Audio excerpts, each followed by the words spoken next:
Hello मेरे प्यारे दोस्तों, मैंने आज तक आपसे कभी नहीं कहा कि मेरे चैनल को सब्सक्राइब करो, पर आज कह रहा हूं। प्लीज दोस्तों, मेरे चैनल को सब्सक्राइब कर दो। मैं आपके लिए बहुत मेहनत से वीडियो बनाता हूं। कुछ मेरी मेहनत का भी ख्याल करो। हमारी प्यारी लॉयल यूट्यूब फैमिली के सभी भाइयों को आरके की तरफ से राम राम सा और खम्मा घड़ी। अगर आप पहली बार हमारे चैनल पर आए हैं तो सब्सक्राइब जरूर करें। यहाँ हर कहानी डर से भरपूर होगी जो आपके रोंगटे खड़े कर देगी। किसी कारण बस मैं कहानी नहीं लिख पाया था, लेकिन आज आपके साथ एक बेहतरीन कहानी पेश कर रहा हूं। चलिए शुरू करते हैं हमारी नई कहानी को, जो कि कुछ दोस्तों के साथ कुलधरा गांव में घटित हुई थी। रात का सन्नाटा था, हल्की हल्की ठंडी हवा चल रही थी और सड़क पर दूर दूर तक सन्नाटा पसरा था। रोहन, विक्रम, आदित्य और निखिल चारों दोस्त एक लंबी ट्रिप के लिए निकले थे। उनके मन में एक अजीब सा जोश था, लेकिन साथ ही कहीं ना कहीं एक अनजाना डर भी था। इंटरनेट पर उन्होंने कुलधारा गांव के बारे में पढ़ा था। एक ऐसा गांव जो सदियों से वीरान पड़ा था, जहां कदम रखते ही मौत एक साये की तरह पीछे लग जाती थी। लोग कहते थे कि इस गांव पर एक भयानक श्राप है। जो भी वहां गया जिंदा लौटकर नहीं आया। लेकिन इन चार दोस्तों को लगा कि यह सब सिर्फ अफवाहें हैं। विक्रम ने गाड़ी चलाते हुए कहा, "अबे, ये भूत वूत कुछ नहीं होते, लोगों की बनाई हुई कहानियां हैं।" हाँ, लेकिन भाई, जब इतना सुन रखा है इसके बारे में तो कुछ तो होगा ना? आदित्य ने पीछे बैठते हुए कहा। निखिल, जो अब तक चुप था, अचानक बोला, "मेरे दादा कहते थे कि कुलधारा सिर्फ एक उजड़ा गांव नहीं है, वहां कुछ ऐसा है जो इंसानों के बस में नहीं।" रोहन हंस पड़ा। "चल बे, डर मत फैला। वैसे भी अगर वहां कुछ होगा तो हम कैमरे में कैद कर लेंगे। सोच, अगर सच में कुछ मिला तो हमारी वीडियो वायरल हो जाएगी।" चारों दोस्त इस खौफनाक सफर की ओर बढ़ रहे थे। रास्ता वीरान था, घना अंधेरा और रह रहकर दूर से आती जानवरों की आवाज माहौल को और डरावना बना रही थी। सड़क के दोनों ओर ऊंचे ऊंचे पेड़ थे, जिनकी टहनियां अंधेरे में काली परछाइयों की तरह लग रही थीं। आधी रात हो चुकी थी। चारों दोस्त अब जैसलमेर के उस इलाके में पहुंच चुके थे जहां से कुलधारा जाने का रास्ता शुरू होता था।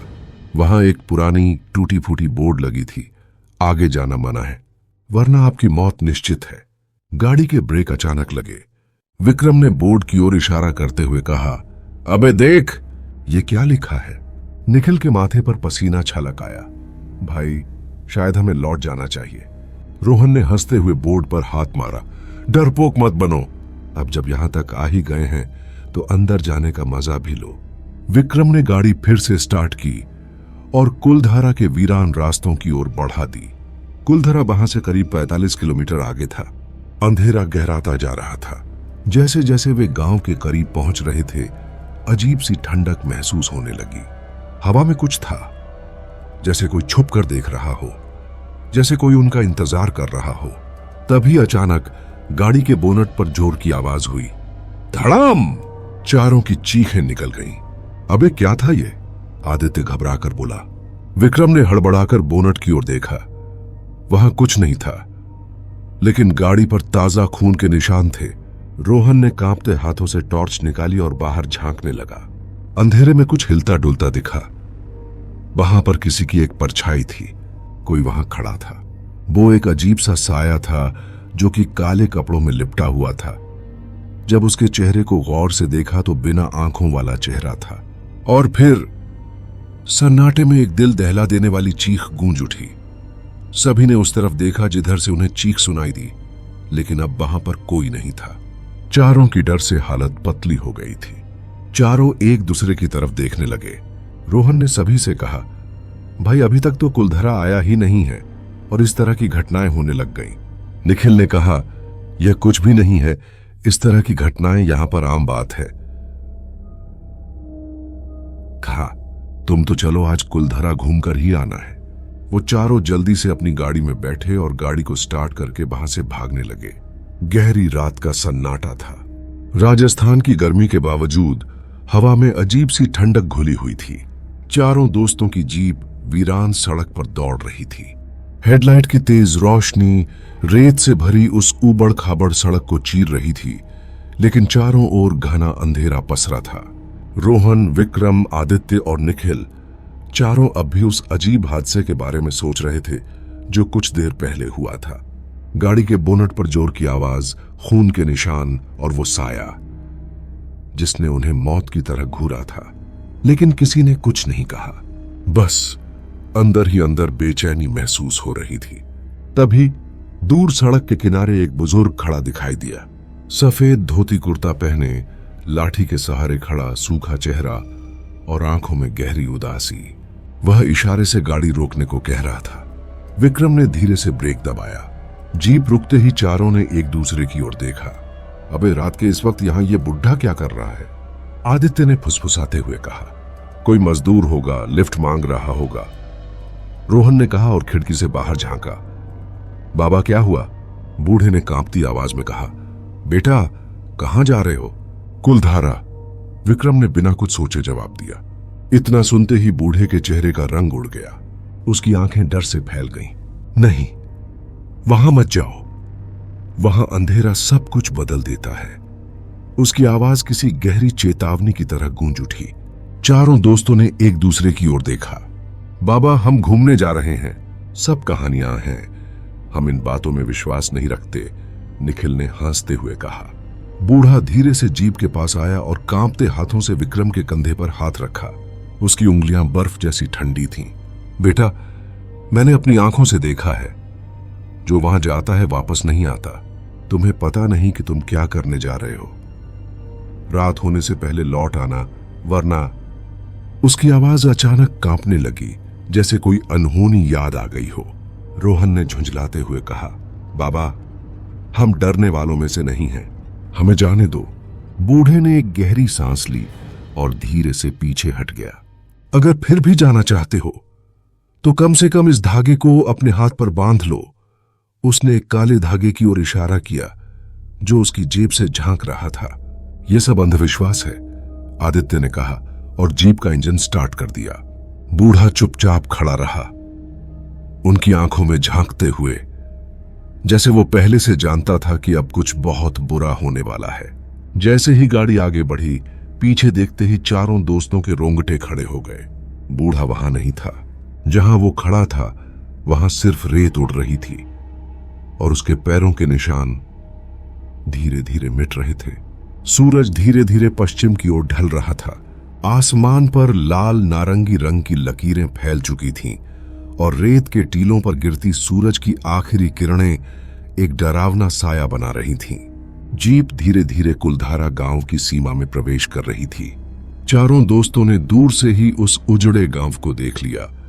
टूटी फूटी हवेलियां, सूखे कुएं और एक गहरा सन्नाटा। विक्रम ने गाड़ी रोक दी। इंजन बंद होते ही एक अजीब सी चुप्पी छा गई। कोई पक्षी नहीं, कोई हवा नहीं, बस सन्नाटा। रोहन ने लंबी सांस ली। तो ये है वो कुलधारा, सच में बड़ा डरावना दिखता है। आदित्य ने कैमरा ऑन किया। भाई YouTube पर बढ़िया वीडियो जाएगी, ये सब देखो, एकदम फिल्मी सीन लग रहा है। निखिल जो अब तक चुप था धीरे से फुसफुसाया। कुछ अजीब महसूस हो रहा है, यहां की हवा भारी लग रही है। विक्रम ने हंसते हुए कहा, अबे ज्यादा सोच मत, तू वैसे भी जल्दी डर जाता है। चारों दोस्त गाड़ी से उतरे और गांव के अंदर जाने लगे। उनके जूतों की आवाज वीरान सड़कों पर गूंज रही थी। चारों ओर बिखरी हुई ईंटें, उखड़ी हुई दीवारें और जली हुई लकड़ियों के ढेर थे, जैसे किसी ने यहां बहुत पहले सब कुछ नष्ट कर दिया हो। अचानक हवा में सरसराहट हुई। एक पल पहले जहां सन्नाटा था वहां अब सूखी झाड़ियों की चरमराहट और दूर से आती हवा की अजीब सी गूंज सुनाई देने लगी। अबे ये हवा अचानक से इतनी तेज कैसे हो गई? आदित्य ने कैमरा नीचे करते हुए कहा। निखिल की आंखें चौड़ी हो गईं। कोई चल रहा है। सभी चौंक गए। क्या बकवास कर रहा है? रोहन ने हंसने की कोशिश की, लेकिन उसकी आवाज कांप रही थी। निखिल ने धीरे से उंगली उठाकर हवेली के पीछे की ओर इशारा किया। चारों ने उधर देखा। दूर किसी हवेली के कोने में एक परछाई हिली। विक्रम ने टॉर्च जलाई और उस तरफ रोशनी फेंकी, लेकिन वहां कुछ नहीं था। सन्नाटा फिर छा गया, लेकिन अब वो पहले से भी ज्यादा भारी था, जैसे किसी ने हवा से सारी आवाजें खींच ली हों। तभी खट खट खट की आवाज उन्हें सुनाई दी। किसी के कदमों की धीमी आवाज गूंजने लगी। चारों के दिल एक साथ धड़क उठे। आवाजें गांव के भीतर से आ रही थीं। वो कदमों की आवाज भारी थी, जैसे कि कोई अपने भारी पैरों को घसीटते हुए चल रहा हो, जैसे कोई बहुत पुराना टूटा हुआ शरीर घिसट घिसट कर आगे बढ़ रहा हो। आदित्य ने कांपते हाथों से कैमरा घुमाया। भाई, कोई यहां है? विक्रम ने जबरदस्ती हंसते हुए कहा। शायद कोई जानवर होगा। लेकिन तभी खट खट खट की वो आवाज धीरे धीरे अब उनके पास आती जा रही थी। चारों दोस्त जहां खड़े थे वहां से कुछ ही दूरी पर एक पुरानी हवेली थी। उसकी टूटी हुई खिड़की के पीछे कुछ हिलता हुआ दिखा, कुछ जो इंसान जैसा था लेकिन नहीं था। उस आदमी की परछाई लंबी और टेढ़ी थी। उसकी चाल लड़खड़ा रही थी, जैसे शरीर में हड्डियां ही न हो। फिर अचानक से उस हवेली का दरवाजा जोर से खुद ब खुद धड़ाम से बंद हो गया। उस आवाज से चारों की घिघी बंध गई। निखिल के मुंह से कांपती आवाज निकली, भाई, हमें वापस चलना चाहिए। लेकिन तभी पीछे से किसी ने रोहन के कंधे पर हाथ रखा, और जब रोहन ने मुड़कर देखा तो वहां पर कोई नहीं था। उसकी चीख पूरे गांव में गूंज उठी। उन तीनों ने रोहन से पूछा, भाई क्या हुआ? रोहन कहता है, भाई यहां पर कोई है, किसी ने मेरे कंधे पर हाथ रखा। वो तीनों इधर उधर देखते हैं और रोहन से कहते हैं, लेकिन भाई यहां पर तो कोई नहीं है, शायद तुम्हारा भ्रम होगा। चारों शांत होकर इधर उधर देखते हैं और जब वहां पर कुछ नहीं दिखा तो वो गहरी राहत की सांस लेते हैं। धीरे धीरे रात अंधेरी होती जा रही थी। ठंडी और बोझिल हवा चारों तरफ रेगिस्तान के मैदान में फैल रही थी। कुलधारा का वीरान इलाका चारों ओर गहरे सन्नाटे में डूबा था। हवाओं में कुछ अजीब सा घुला था, जैसे कोई यहां अब भी जिंदा हो पर दिखाई न देता हो। चारों दोस्तों ने तय किया कि वे रात यहीं बिताएंगे। वापस लौटने का सवाल ही नहीं था। रोहन और आदित्य को यहां एक परफेक्ट हॉरर वीडियो बनानी थी और विक्रम को भी रोमांच का नशा चढ़ चुका था। सिर्फ निखिल के चेहरे पर डर साफ झलक रहा था, लेकिन वो अपने डर को छुपाने की कोशिश कर रहा था। भाई, यहां रहना ठीक नहीं है, निखिल ने कांपती आवाज में कहा। अबे, एक रात ही तो रुकना है, फिर कल वापस चल देंगे, रोहन ने उसे समझाने की कोशिश की। वे गांव के बीचों बीच एक टूटी फूटी हवेली में पहुंचे। यह हवेली बाकियों से ज्यादा पुरानी और खौफनाक लग रही थी। उसकी दीवारों पर समय की मार साफ दिखती थी। दरारों से झांकती जड़ें, छत से लटकती जाले और फर्श पर बिखरी टूटी लकड़ियां। दरवाजे पर लगी काली लकड़ी सड़ चुकी थी। जैसे ही विक्रम ने धक्का दिया, दरवाजा एक भयानक चरमराहट के साथ खुल गया। कर्रर्र। भीतर घना अंधेरा था। टॉर्च की रोशनी में फर्श पर जमी धूल उड़ने लगी, जैसे वहां सालों से कोई आया ही ना हो। अंदर घुसते ही एक अजीब सी घुटन महसूस हुई। यहां कुछ गलत है, निखिल ने धीरे से कहा। आदित्य ने मोबाइल निकाला और रिकॉर्डिंग शुरू कर दी। दोस्तों, हम इस वक्त कुलधारा की सबसे डरावनी हवेली के अंदर हैं।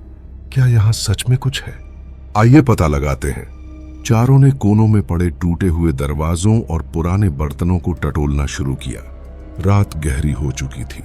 आधी रात का वक्त था। हवेली के बाहर सन्नाटा और भीतर गहरा अंधेरा।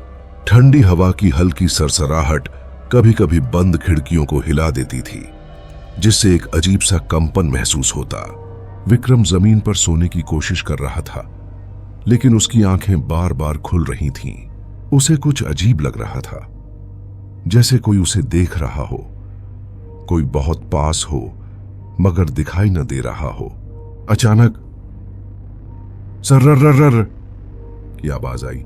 वो आवाज कुछ ऐसी थी जैसे कि कोई कपड़े से लदी हुई बोरियों को घसीटकर अपने साथ ले जा रहा हो। विक्रम ने चौंक कर चारों ओर देखा। रोहन, आदित्य और निखिल अपने अपने जगह सो रहे थे। शायद मेरा भ्रम है, विक्रम ने खुद को समझाया और आंखें बंद कर लीं। लेकिन तभी कोई उसे छूकर गुजरा। एक ठंडा, बेहद ठंडा स्पर्श, जैसे बर्फीली उंगलियां उसके हाथ पर रेंग गई हों। विक्रम झटके से उठ बैठा। कौन है? उसके बोलते ही बाकी दोस्त भी हड़बड़ाकर उठ गए। क्या हुआ? रोहन ने आंखें मलते हुए पूछा। भाई, किसी ने मुझे छुआ, कोई था यहां, विक्रम ने कांपती आवाज में कहा। आदित्य ने टॉर्च ऑन की और चारों ओर रोशनी डाली। कमरे में कुछ भी नहीं था, बस टूटी फूटी ईंटें, धूल और जाले थे। अबे तू सपना देख रहा होगा, रोहन ने मजाक उड़ाया। विक्रम कुछ कहने ही वाला था कि उसे दरवाजे पर एक परछाई दिखी। वो परछाई थोड़ी ऊंची और टेढ़ी मेढ़ी, एकदम इंसान जैसी लग रही थी वह, मगर पूरी तरह काली थी। उसकी आंखें नहीं थीं, उसके चेहरे पर कुछ नहीं था, बस एक गहरा भयानक अंधेरा। परछाई वहां से हिली और अगले ही पल गायब हो गई। चारों दोस्तों का कलेजा मुंह को आ गया। उस हवेली में सन्नाटा छा गया। यह जानलेवा सन्नाटा लग रहा था। तभी हवेली के अंदर किसी के जोर जोर से दौड़ने की आवाज आई। धप धप धप धप धप। कोई वहां था, कोई था जो अब उन्हें अकेला छोड़ने वाला नहीं था। वो उनके अब पीछे लग चुका था। चारों दोस्त अब हवेली के बीचों बीच खड़े थे। उनकी सांसें तेज चल रही थीं। दिल की धड़कनें इतनी तेज थीं कि लगता था जैसे पसलियों से बाहर आ जाएंगी। कमरे में अब भी हल्की धूल उड़ रही थी और दीवारों से चिपके जाले हवा में हल्के हल्के हिल रहे थे। आदित्य ने कांपते हाथों से कैमरा उठाया और रिकॉर्डिंग चेक करने लगा। भाई ये क्या है? उसकी आवाज लड़खड़ा गई। कैमरे की स्क्रीन पर एक तस्वीर उभर रही थी। वो तस्वीर एक लड़की की थी। उसने घुटनों तक लंबा लहंगा पहना हुआ था। आधा घूंघट और उसके बड़ी भयावह आंखें साफ चमक रही थीं। लड़की का चेहरा आधा जला हुआ लग रहा था। उसकी आंखों में एक अजीब सा दर्द और गुस्सा झलक रहा था, जैसे किसी ने उसे बेहद बेरहमी से मार डाला हो। आदित्य की उंगलियां जम गईं। उसके हाथ से कैमरा गिरते गिरते बचा। ये लड़की कौन है? निखिल की आवाज कांप रही थी। विक्रम ने झपट कर कैमरा लिया और स्क्रीन पर देखा, लेकिन अब वहां कुछ नहीं था। अबे तेरा दिमाग खराब है क्या? विक्रम चिल्लाया। कोई लड़की नहीं है। आदित्य के माथे पर पसीना आ चुका था। उसने घबराकर स्क्रीन दोबारा चेक की, लेकिन अब वो तस्वीर गायब हो चुकी थी। तभी धड़ाम की एक खतरनाक आवाज आई। हवेली के भारी दरवाजे खुद ब खुद जोर से बंद हो गए। चारों दोस्त बुरी तरह चौंक गए। कमरे में अंधेरा घना हो चुका था। मोबाइल और टॉर्च की रोशनी अब भी जल रही थी, लेकिन उस रोशनी में भी एक अजीब सा कंपन था, जैसे बिजली की धड़कन धीमी हो रही हो। और फिर शुश, एक ठंडी हवा का झोंका कमरे के अंदर आया। लेकिन यह हवा किसी आम हवा जैसी नहीं थी। यह भारी और एकदम ठंडी थी, जैसे इसमें कोई छुपा हो। निखिल ने घबराकर कहा, भाई हमें यहां से निकलना चाहिए। लेकिन कोई हिल नहीं पा रहा था। तभी कमरे के कोने से किसी की सिसकियां सुनाई दी। मेरी मदद करो। वो आवाज महीन और दर्द से भरी हुई थी। चारों दोस्त बुरी तरह कांपने लगे। कौन है वहां? रोहन ने डरते डरते पूछा, लेकिन जवाब नहीं आया। बस वो सिसकियां तेज होती गईं। उसका चेहरा जल चुका था। उसके लंबे बाल हवा में झूल रहे थे और उसकी आंखों में खून टपक रहा था। वो धीरे धीरे हिल रही थी, जैसे किसी अदृश्य रस्सी से झूल रही हो। फिर उसने अपना चेहरा ऊपर उठाया।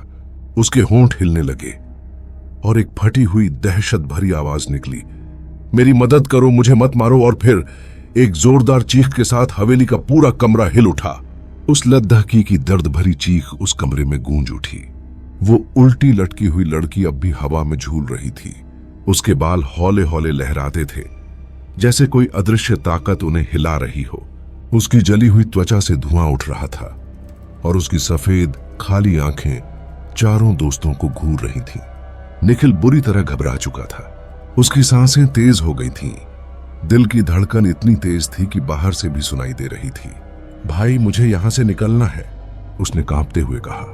निखिल भागकर दरवाजे की ओर लपका और धक्का दिया, लेकिन जैसे ही दरवाजा खुला, एक अजीब अनदेखी ताकत ने उसे जोर से पकड़ हवा में उछाल दिया और धड़ाम की आवाज के साथ उस कमरे में पटक दिया। आह! निखिल दर्द से कराह उठा। उसकी चीख हवेली के हर कोने में गूंज उठी। फिर अचानक से निखिल को किसी अदृश्य ताकत ने जमीन से उठाकर हवा में फेंक दिया। निखिल हवा में दर्द से चीख रहा था। रोहन, विक्रम और आदित्य ने देखा, निखिल हवा में लटका हुआ था। जैसे किसी ने अदृश्य हाथों से उसे पकड़ रखा हो। दृश्य हाथों के बेचेरे थे। उसके हाथ पैर बुरी तरह फड़फड़ा रहे थे, चेहरा लाल पड़ गया था और आंखें डर से फटी हुई थीं। निखिल! रोहन चीखते हुए उसकी ओर दौड़ा, लेकिन जैसे ही उसने निखिल को पकड़ने की कोशिश की, उसे ऐसा महसूस हुआ जैसे किसी ने उसके सीने पर जोरदार घूंसा मारा हो। रोहन जमीन पर गिर पड़ा, उसकी सांसें अटक गईं। अब आदित्य और विक्रम भी निखिल को बचाने की कोशिश करने लगे, लेकिन तभी निखिल का शरीर धीरे धीरे ऊपर उठने लगा। वो अब पूरी तरह हवा में था। उसका सिर छत से बस कुछ इंच ही दूर था। भाई, बचा लो प्लीज! उसकी आवाज कमजोर पड़ने लगी। आदित्य ने टॉर्च ऊपर घुमाई और जो उसने देखा उससे उसके होश उड़ गए। छत पर वही लड़की लटकी हुई थी, लेकिन अब उसकी गर्दन अजीब तरह से मुड़ी हुई थी। उसका जबड़ा खुल चुका था और अंदर गहरे अंधेरे के अलावा कुछ नहीं दिख रहा था। वो निखिल की ओर देख रही थी और धीरे धीरे हंस रही थी। उसकी खौफनाक हंसी पूरे वातावरण में गूंज रही थी। और फिर एक अदृश्य ताकत ने निखिल को जोर से दीवार पर पटक दिया। वो धड़ाम की आवाज के साथ दीवार से टकरा गया। दीवार के टकराने से उसकी गर्दन चटाक की आवाज के साथ टूट गई। उसका सर फट गया। दीवार पर उसके खून की छींटें फैल गए। निखिल के मुंह से एक भयानक चीख निकली और फिर वो सीधा नीचे अंधेरे में गिर पड़ा। सिर्फ हवाओं की भयानक सरसराहट बाकी रह गई। विक्रम ने कांपते हुए टॉर्च नीचे डाली, लेकिन वहां कुछ नहीं था। निखिल गायब हो चुका था। भाई, कहां गया निखिल? आदित्य की आवाज थरथरा गई। कोई जवाब नहीं आया। बस वहां से उस लद्दकी के सिसकी की आवाज आई। और फिर अचानक दरवाजे पर खून से लिखे अक्षर उभरने लगे। तुम अगला शिकार हो मेरा।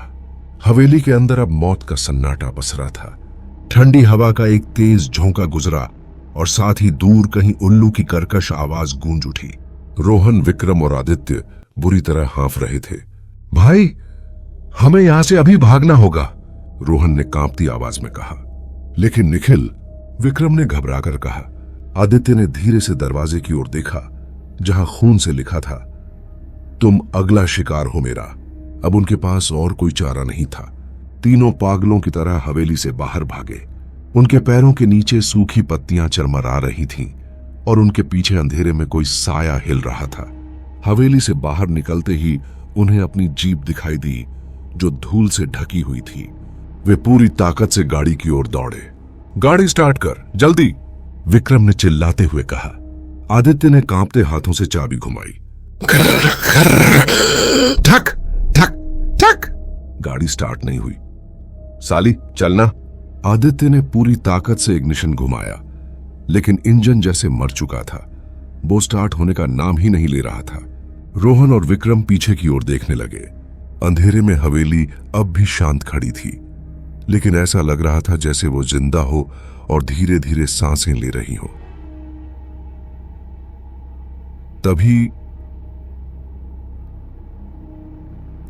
आदित्य, एक जानी पहचानी लेकिन भयानक आवाज ने तीनों के शरीर में झुरझुरी दौड़ा दी। आदित्य का पूरा शरीर सुन्न पड़ गया। किसी ने उसका नाम पुकारा था। भाई, ये किसने बुलाया? विक्रम की आवाज थरथरा उठी। धीरे धीरे आदित्य ने अपनी गर्दन घुमाई और जो उसने देखा उससे उसका कलेजा मुंह को आ गया। वहां निखिल खड़ा था, उसी की तरह के कपड़े, वही चेहरा, लेकिन वो अब दिखने में कुछ अलग लग रहा था। उसकी आंखें एकदम सफेद थीं। वो बिना पुतलियों की थी, जैसे किसी शैतान की होती है। अचानक वो जोर जोर से हंसने लगा। उसके होठों पर एक अजीब खौफनाक हंसी थी और सबसे भयानक बात, उसके पैरों के नीचे जमीन नहीं थी, वो हवा में तैर रहा था। भाई, ये निखिल नहीं है, रोहन फुसफुसाया। कहां जा रहे हो? उस चीज ने फिर से आदित्य का नाम लिया, लेकिन इस बार आवाज इंसानी नहीं थी। वो आवाज एकदम गहरी थी, जैसे कई आवाजें एक साथ बोल रही हों। आदित्य की आंखों में खून उतर आया। ये निखिल नहीं है। वो जोर से दहाड़ते हुए चिल्लाया और पूरी ताकत से गाड़ी का स्टार्टर घुमा दिया। ठक ठक, व्रुम! करता हुआ गाड़ी का इंजन बंद हो गया। उसने फिर गाड़ी की चाबी घुमाई। इस बार निखिल की शक्ल वाला वह आदमी गाड़ी के बोनट पर आ गिरा। उसका चेहरा अब बिल्कुल सड़ा गला लग रहा था। उसकी आंखों से गाढ़ा काला तरल पदार्थ बह रहा था और उसकी जुबान वो लगातार लंबी होती जा रही थी, जैसे वो किसी को जिंदा निगलने वाली हो। तुम भाग नहीं सकते। लोग आते तो यहां अपनी मर्जी से है, पर जाते यहां से अपनी मर्जी से है। तुम में से कोई भी जिंदा भागकर यहां से नहीं जाएगा, उसने धीरे धीरे कहा और फिर अपने पंजों से गाड़ी का शीशा खरोंच दिया। गाड़ी भगा। रोहन चीखा। आदित्य ने एक्सीलरेटर दबाया और जीप धूल उड़ाते हुए अंधेरी सड़क पर दौड़ पड़ी। लेकिन पीछे कहीं एक भयानक हंसी गूंज रही थी। गाड़ी अंधेरे रास्तों पर दौड़ रही थी, लेकिन पीछे से आती उस हंसी की गूंज उनके दिलों को चीर रही थी। आदित्य ने रियर व्यू मिरर में देखा। पीछे का रास्ता एकदम धुंध से भर चुका था और बीच बीच में उसे किसी के सफेद आंखें लिए दौड़ते हुए चेहरे दिख रहे थे। भाई, ये हमारे पीछे ही आ रहे हैं, उसने घबराकर कहा। रोहन कांपते हुए बोला, गाड़ी तेज चला, यहां से जितनी जल्दी हो सके निकलना होगा। लेकिन तभी खचाक के साथ गाड़ी एक जोरदार झटके के साथ रुक गई। भाई, क्या हुआ? विक्रम चीखा। लेकिन इंजन अब सिर्फ घरघराने की आवाज कर रहा था। नहीं नहीं, ऐसे नहीं हो सकता।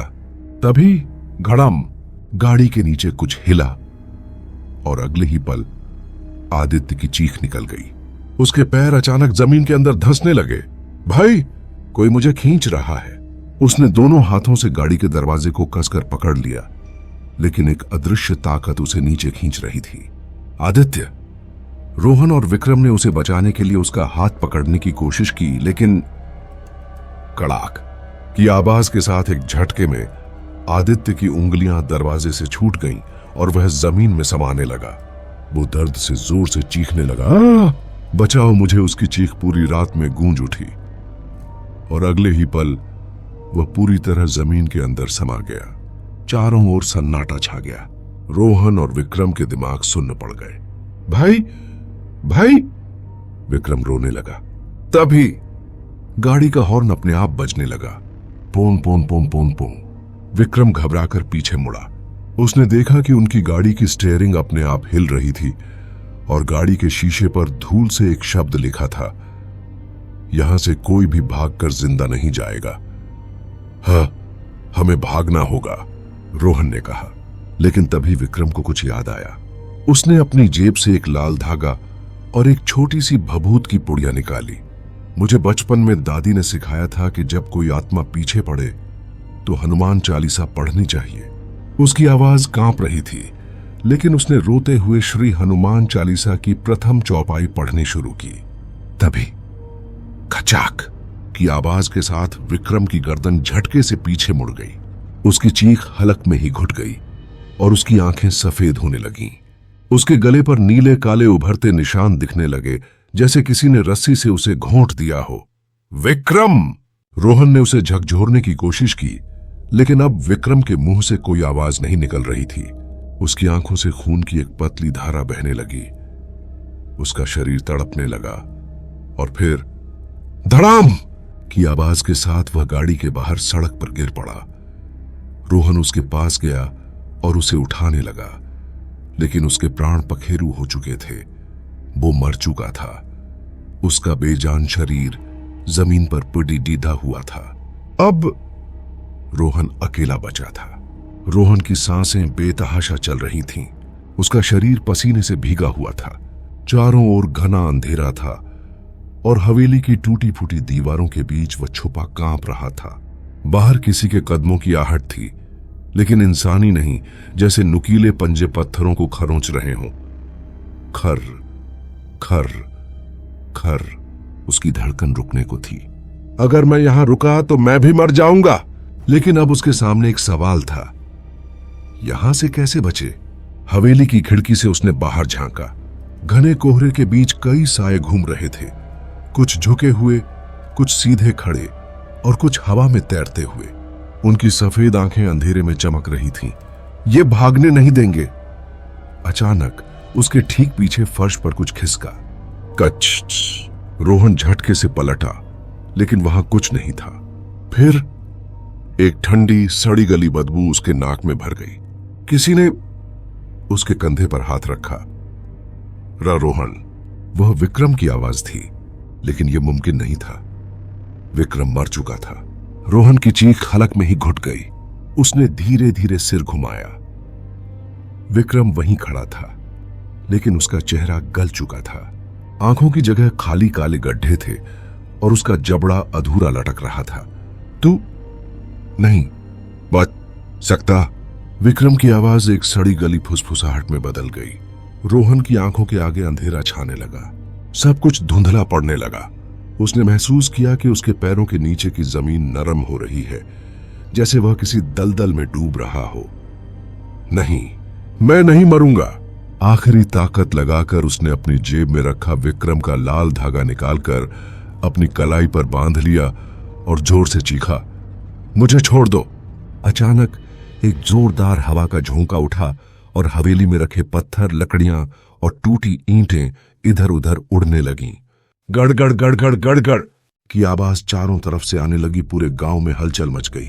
साये जोर जोर से चीखने लगे, जैसे कोई उन्हें जिंदा जला रहा हो। रोहन की आंखों के आगे अंधेरा छा गया और फिर सुबह, बेटा होश में आ। उसने धीरे धीरे आंखें खोली। वह कुलधारा गांव के बाहर सूखी जमीन पर पड़ा था। सामने पुलिस और कुछ स्थानीय लोग खड़े थे जो उसे होश में लाने की कोशिश कर रहे थे। उसका शरीर कांप रहा था। उसके हाथ पैरों पर मिट्टी लगी थी और उसके कपड़े फटे हुए थे। ये मैं यहां कैसे पहुंचा? तूने अकेले रात वहां गुजारी? पागल है क्या? एक पुलिस वाले ने पूछा। रोहन ने झटके से उठने की कोशिश की। मेरे दोस्त निखिल, आदित्य, विक्रम, वो कहां हैं? स्थानीय लोगों ने एक दूसरे को अजीब नजरों से देखा। बेटा तू अकेला था, वहां कोई नहीं था। नहीं, वो मेरे साथ थे। हमने साथ एंट्री की थी साहब। हमने पूरा गांव देख लिया, कोई नहीं मिला वहां। झूठ, झूठ है ये। मैंने अपनी आंखों से देखा था, वो मरे थे। रोहन की आंखों में आंसू भर आए। क्या सच में उसके दोस्त कभी थे ही नहीं, या फिर वो श्राप के शिकार हो चुके थे? वह पूरी ताकत से चिल्लाया, बताओ मेरे दोस्त कहां हैं? लेकिन जवाब में सिर्फ हवा की एक तेज सरसराहट आई। रोहन किसी तरह वहां से जिंदा निकला, लेकिन उसके मन में एक सवाल हमेशा घर कर गया कि आखिर वो वहां से कैसे बचा और उसके 3 दोस्त आखिर कहां हैं।